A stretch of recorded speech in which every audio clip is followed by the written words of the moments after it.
Hello, everyone. Dad Life here with your March 2025 MetaQuest Plus highlights. This month, we got some really good titles added to the catalog, and I am going to mention and highlight the two that I enjoyed playing the most this month.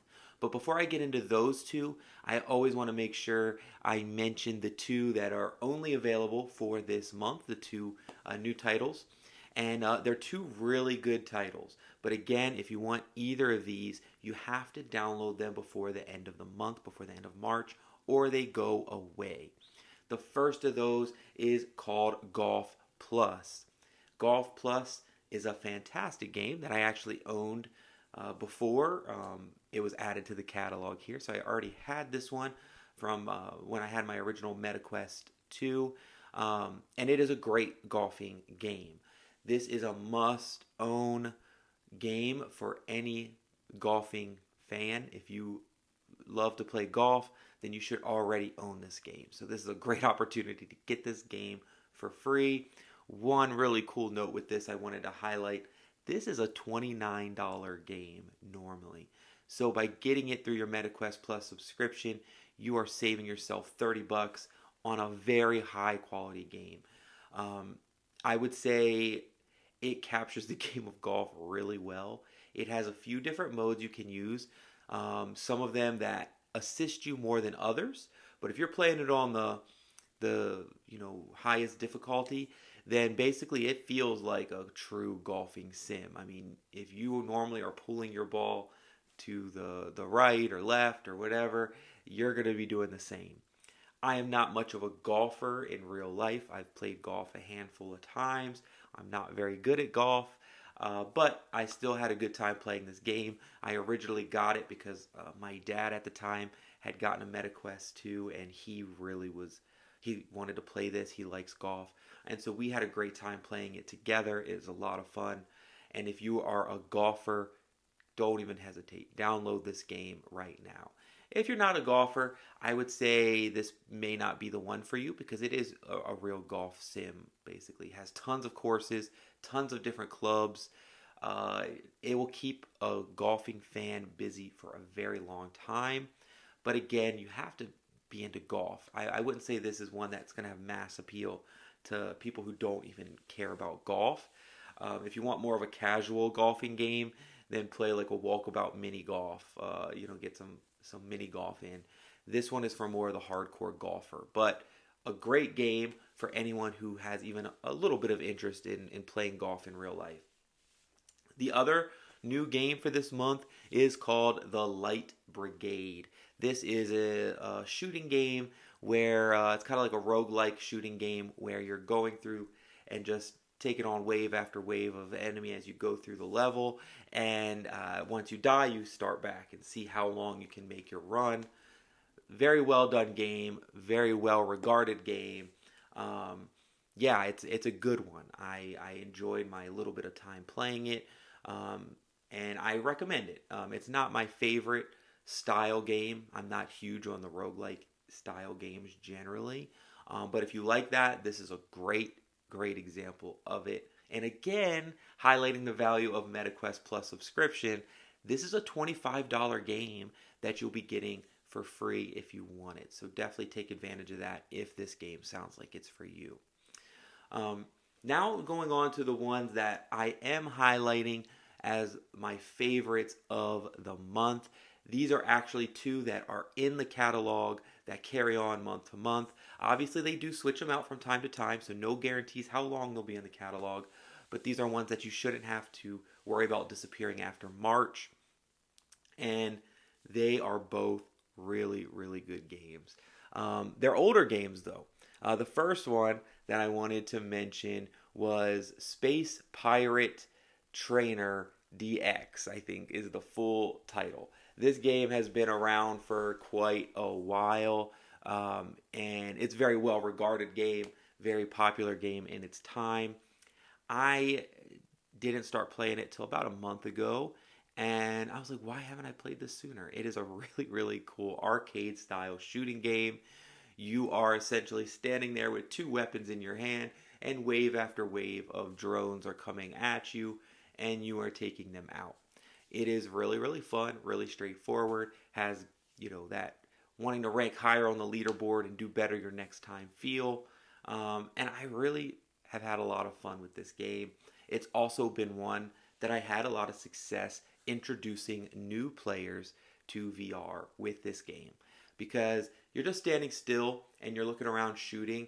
It's very straightforward and intuitive. The controls are not complicated. And on top of that, there's no real movement of your character, so you're not really going to deal with any motion sickness from new players. So I think the combination of it just being a simple, intuitive game with the simplicity of not triggering any motion sickness makes this a great one to introduce to new players. Everyone I've introduced it to has had a good time. So definitely check this out. Not really much more to say about it than that. You are standing there shooting wave after wave of drones. There's power-ups you can get for your weapons. There's different weapon combinations you can have. There's enough here to keep you coming back to play for more. But it's a pretty straightforward game. One other quick note on it is it's also good exercise. You can definitely break a sweat as you get up into the higher levels of this game. So if you're looking for a game to get a little bit of a workout in, look no further. This one will work for that as well. The next game I wanted to talk about also has a title that is a mouthful. It's called Mini Motor Racing X, I think, at the end. And it is another older game.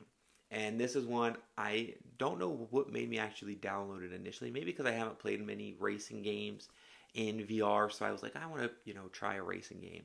But it looks like a cell phone game. It does it like it really does. The graphics are nothing to be like right home about. It looks very much like something you would play on your iPhone or iPad, and that's because there is a mobile version of this game. So it is basically a iPhone or iPad game. But don't let that stop you from playing it. This is a really, really fun racing game that I was blown away by, really. I've had so much fun playing it. I've been playing it nearly every day since I downloaded it to begin this month. And I really enjoy that it gives you a lot of different control options. So as a racing game, you can play it to where you're basically controlling the cars like they're RC cars, and you're looking down on this little RC track and you're controlling it with either the joystick, or they even have like a traditional like RC car controller you could get where you turn the wheel and pull the trigger. I was a total disaster trying to use that, but you could just use the joystick and your controller and just steer it like it's an RC car.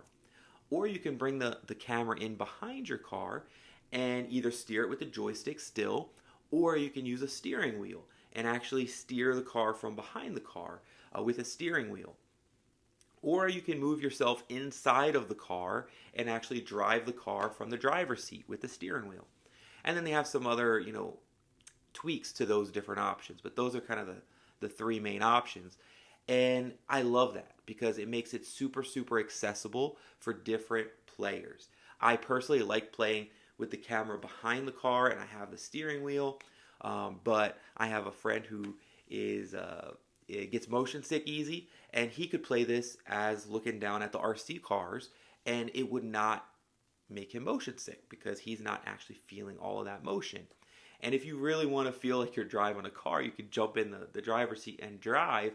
I've had a lot of fun with that too. I'm just kind of bad at that one, so I like being behind the car a little better. But it's a lot of fun. There's tons and tons of tracks, tons of cars to unlock. You can upgrade your cars as you go through the career mode. And then on top of that, they have all of these like mini games you can play. They have one that's kind of like your Mario Kart battle mode where you go through and you get items and you can blast each other with the items. They have one that's like Rocket League. It's not as good as Rocket League, but it gives you like the feel of Rocket League in VR. It's a cool game, mini game to play. They have one where you're on like this floating platform and you're trying to bump the other cars off and you have a certain amount of lives. They have one where you're trying to have a crown. You wear the crown and you bump into the other cars to steal the crown from them. Whoever has the crown for the longest wins. They have a ton of these little mini games, and they're all fun. They're a lot of fun. You can play this game online. Um, I really have no complaints with the game other than it looks dated. It looks like a cell phone game. The graphics aren't bad. I don't want to overblow that. It doesn't look terrible. Uh, but I would love to see the developers of this come out with a new version that's using, the power of the modern technology a little bit better to give us something a little shinier and cooler looking. But I'm a gamer where graphics don't really affect me a huge amount, and so it doesn't bother me with this. And again, it doesn't look terrible, but it's a lot of fun. You can play this online with friends or with random people. I will say that's maybe one of my concerns because it's an older game. I don't know how many just random people are playing online for you to match with to do races or these other mini games. But if you have some friends who have this game, this would be one that would be a ton of fun just to play with your friends online. I love this game. This is this is a really fun game, and with the pure amount of customization and courses and different modes, I see myself coming back to this one quite a bit. Also, as a note, as a parent, just this morning I introduced it to my 5-year-old. He played it and he really liked it. He wants to play it more. So this is definitely a kid-friendly game too. Again, with the different control styles, you could play around with that to find one that pretty much anyone would feel comfortable with one of these different control styles. So big kudos to the developers of this one, giving you so much freedom to decide how you want to play. So I know the two I highlighted this month are older games that maybe if you're a Meta Quest or VR veteran, you've already played these, but just because they're older games doesn't mean they don't deserve our attention. So if you are a newer VR gamer and have not tried these two games, definitely check them out. But as always, guys, please like the video, drop in the comments what you're playing from the MetaQuest Plus catalog this month, and please subscribe to the channel for future updates on the catalog and other VR gaming reviews and news. But as always, thanks again for watching and have a good day.